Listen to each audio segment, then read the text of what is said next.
तो यहाँ पे हम लोग का ऑब्जेक्टिव क्वेश्चन में सबसे पहला वाला दिया है, calculate the amount to be transfer to capital redemption reserve in each of the following case.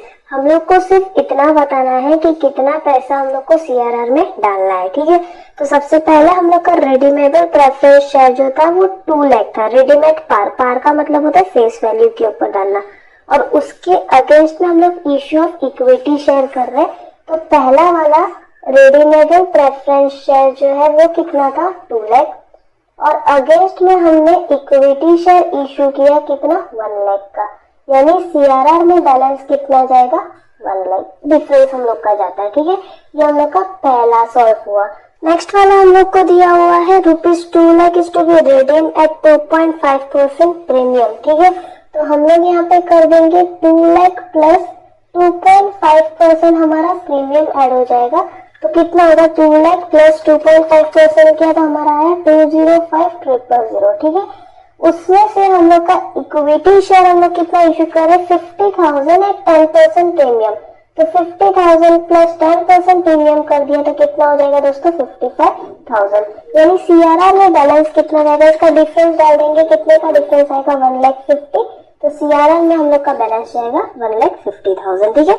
अब उसके बाद क्वेश्चन नंबर 2 दिया हुआ है, redeemable preference share 1 lakh are redeem at a premium of 5%, for which purpose fresh equity share capital 40,000 were issued at par. What amount will be transferred to capital redemption reserve? Same question हम लोग को दिया हुआ है, redeemable preference share हम लोग को कितना बोला, 1 लाख, ठीक है। तो हम लोग यहाँ पे कर देंगे रेडीमेबल प्रेफरेंस शेयर 1 लाख, ठीक है। अब उसके साथ हम लोग का सिक्योरिटी प्रीमियम भी जोड़ने बोला। सिक्योरिटी प्रीमियम हम लोग को कितना बोला है, 5%। तो 1 लाख का हम अगर 5% कर देंगे तो कितना हो जाएगा, 5,000, ओके। ये डाला। फिर उन्होंने बोला है उसकी जगह पे हम लोग इश्यू कर रहे हैं फ्रेश इक्विटी शेयर 40,000, ठीक है। अब दोस्तों ये क्वेश्चन है कि क्या ये दोनों हम लोग उसको साथ में लेके डालेंगे, तो नहीं। अगर सिक्योरिटी प्रीमियम अलग से दिया हुआ है, हमको इसको अलग ही करना है, रेडीमेबल प्रेफरेंस शेयर को अलग रखना है। यानी हम लोग का जो इक्विटी शेयर है वो 1 लाख में से माइनस हो जाएगा 40,000, यानी सीआरआर में हम लोग का कितना हो जाएगा, 60,000। तो आपका क्वेश्चन ये रहेगा कि सिक्योरिटी प्रीमियम का क्या करना है। तो अगर सिक्योरिटी प्रीमियम कहीं हम लोग का रिडीम नहीं हो रहा तो वो डायरेक्टली रिजर्व में चला जाता है, ठीक है।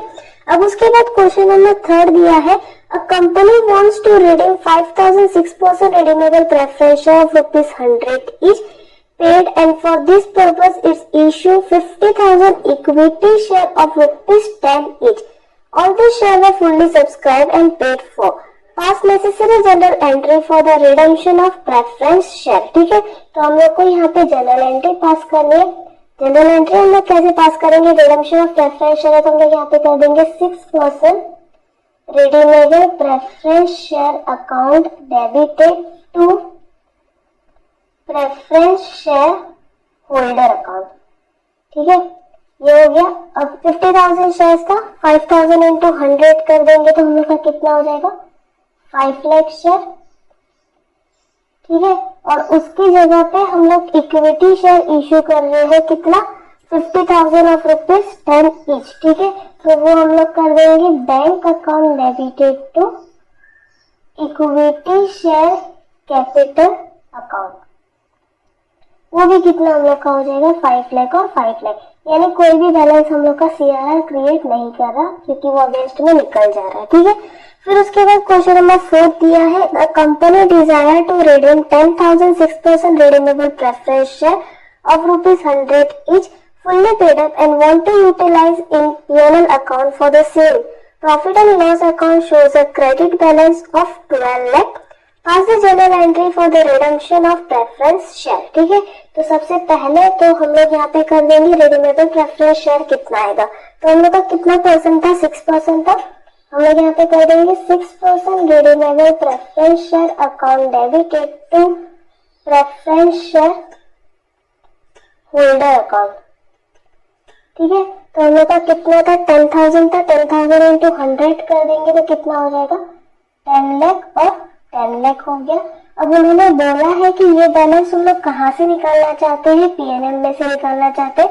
तो हम लोग इसकी एंट्री क्या कर देंगे, PNL account debited to CRR account यानी कैपिटल रिडम्पशन रिजर्व अकाउंट। तो PNL में से हम लोग कितना निकाल रहे हैं, 10 लाख और 10 लाख। ओके, ये हो गया।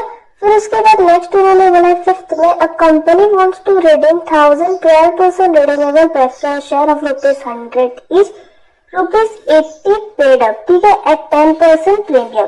तो दोस्तों यहाँ पे जो है ये अनपेड कॉल का सम है। तो अनपेड कॉल का सम हम लोग किस तरीके से करते हैं, सबसे पहले तो अनपेड कॉल की एंट्री हम लोग की क्या रहती है, हम लोग की रहती है 12% redeemable preference share call account debited, call का पैसा बाकी है, to 12% redeemable preference share account, ठीक है। कितना रुपए बाकी है, 20 रुपया। तो 1000 इंटू 20 कर दिया तो कितना हम लोग का हो जाएगा, 20,000। ये हम लोग का पहला हो गया, ठीक है। फिर उसके बाद हम लोग को क्या करना है, इसको हम लोग को रिडीम करना है। तो वो कैसे करेंगे, 12% redeemable preference share capital account debited, premium on redemption of preference share account debited to preference share holder account, ठीक है। पूरा मिला के बैलेंस हम लोग का कितना हो रहा है, 1,20,000 के साथ जोड़ने के बाद, ठीक है। और उन्होंने प्रीमियम कितना बोला है, 10%, मतलब कितना हो जाएगा, 10,000। टोटल हम लोग का कितना हो जाएगा, 1,10,000, ठीक है। अब उसमें उन्होंने बोला है कि इसके बदले में इक्विटी शेयर इशू कर रहे हैं 10 each at 10% प्रीमियम, ठीक है। तो हम लोग को इक्विटी शेयर तो है नहीं, हम लोग को यहाँ पर फॉर्मूला यूज करना पड़ेगा। क्या फॉर्मूला है, तो यहाँ पे हम लोग करेंगे जितना ही डेबिट किया है वो हम लोग डाल देंगे, 12% redeemable preference share plus premium is equal to, हमारे पास रिजर्व क्या क्या है, एक हमारे पास सिक्योरिटी प्रीमियम था, दूसरा हमारे पास PNL था, ठीक है, प्लस शेयर को मान लेंगे x और प्रीमियम हमारा हो जाएगा 10x divide by 100 because 10% premium था, ठीक है। अब यहाँ पर हम लोग का रिडीमेबल प्रेफरेंस और इन दोनों को मिला के बैलेंस आ रहा है 1,10,000, सिक्योरिटी प्रीमियम और PNL का बैलेंस मिला के आ रहा है 22,000। यहाँ पे हम लोग 100 का LCM ले लेंगे यानी 110x डिवाइड बाय 100 हो गया, बराबर। तो 1,10,000 minus 22,000 is equal to 110x divide by 100, बचेगा 88,000, ये क्रॉस चला जाएगा, into 100 divide by 110 is equal to x। तो 80,000 हमारा क्या हो जाएगा, इक्विटी शेयर। हम लोगों ने x किसको माना था, इक्विटी शेयर, और प्रीमियम इसका 10% है मतलब 8,000। तो इसका इफेक्ट कैसे आएगा, हम लोग यहाँ पे लिखेंगे bank account debited to equity share capital account to security premium account, ठीक है। इक्विटी शेयर में कितना हो जाएगा, 80,000, सिक्योरिटी प्रीमियम कितना हो जाएगा, 8,000, तो बचा हमारा कितना, 88,000, ओके। अब इसमें से हम लोग को रिडीम करना है, रिडीमेबल प्रेफरेंस शेयर और प्रीमियम भी रिडीम करना है। तो देखिए दोस्तों, 1 लाख प्रेफरेंस शेयर था जिसमें से 80,000 तो हम लोग को इक्विटी में से मिल गया, यानी बचा हम लोग का कितना, 20,000, वो हम लोग कहाँ से ट्रांसफर कर देंगे, PNL। तो यहाँ पे बीच में स्पेस छोड़ के जनरल फोर्थ यहाँ से चालू कर रही हूँ, रफ फोर्थ मैंने बीच में कर दिया, आप पीछे की साइड कर दीजिएगा, ठीक है। तो यहाँ पे हम लोग कर देंगे PNL account debited to CRR account. 1 lakh total redeemable preference share था, उसमें से 80,000 तो हमने इक्विटी में से निकाला, यानी बचा 20 वो हम लोग PNL में से निकाल लेंगे, ठीक है। और दूसरी चीज हम लोग का प्रीमियम और रिडम्पशन था, उसके अगेंस्ट में हमारे पास सिक्योरिटी प्रीमियम एक 8,000 यहाँ पे दिया हुआ है और दूसरा 2,000 हम लोग को बुक में दिया हुआ है, ठीक है। तो हम लोग उसको भी रिडीम कर देंगे, यानी उसकी एंट्री हम लोग की हो जाएगी security premium account debited to premium on redemption account. दोनों मिला के हमारा 10,000 हो रहा है, तो 10,000 हो गया। लास्ट हम लोग का प्रेफरेंस शेयर होल्डर हम लोग कहाँ पे डालते हैं, बैंक में। तो 6 एंट्री हम लोग की हो जाएगी preference share holder account debited to bank account, ठीक है। तो वो कितना था हम लोग का, 1,10,000। तो 1,10,000 और 1,10,000 हम लोग यहाँ पे एंट्री डाल दिए। दोस्तों मैंने यहाँ पे बीच में रफ किया है, आप इसको पीछे कर दीजिएगा, जस्ट बिकॉज मैंने आपको समझाने के लिए यहाँ पे किया, जनरल से आपको कंटिन्यू ही रखना है, ओके। फिर उसके बाद नेक्स्ट हम लोग को दिया हुआ है क्वेश्चन नंबर 6 में हम लोग को बोला 10,000 6% redeemable preference share of ₹10 each fully paid in X Limited and outstanding on 1st January 2015. This being the date of redemption, the shares are redeemed at ₹11 each. ठीक है, यानी ₹1 प्रीमियम के साथ जा रहा है. 4,000 equity share of ₹10 each are issued at 12 for cash for the purpose of redemption. Show the journal entry assuming that the balance of P&L account is ₹2,46,000. Okay, हम लोग का बैलेंस कितना बच रहा है? 2,46,000. सबसे पहले तो हम लोग जनरल करेंगे रिडीमेबल प्रेफरेंस शेयर का. तो वो कितना था हम लोग का? 6% redeemable preference share account debited. ठीक है, premium on redemption account debited to preference share holder account. Okay, 10,000 था, 10,000 इंटू 10 कर देंगे तो हम लोग का कितना हो जाएगा? 1 लाख.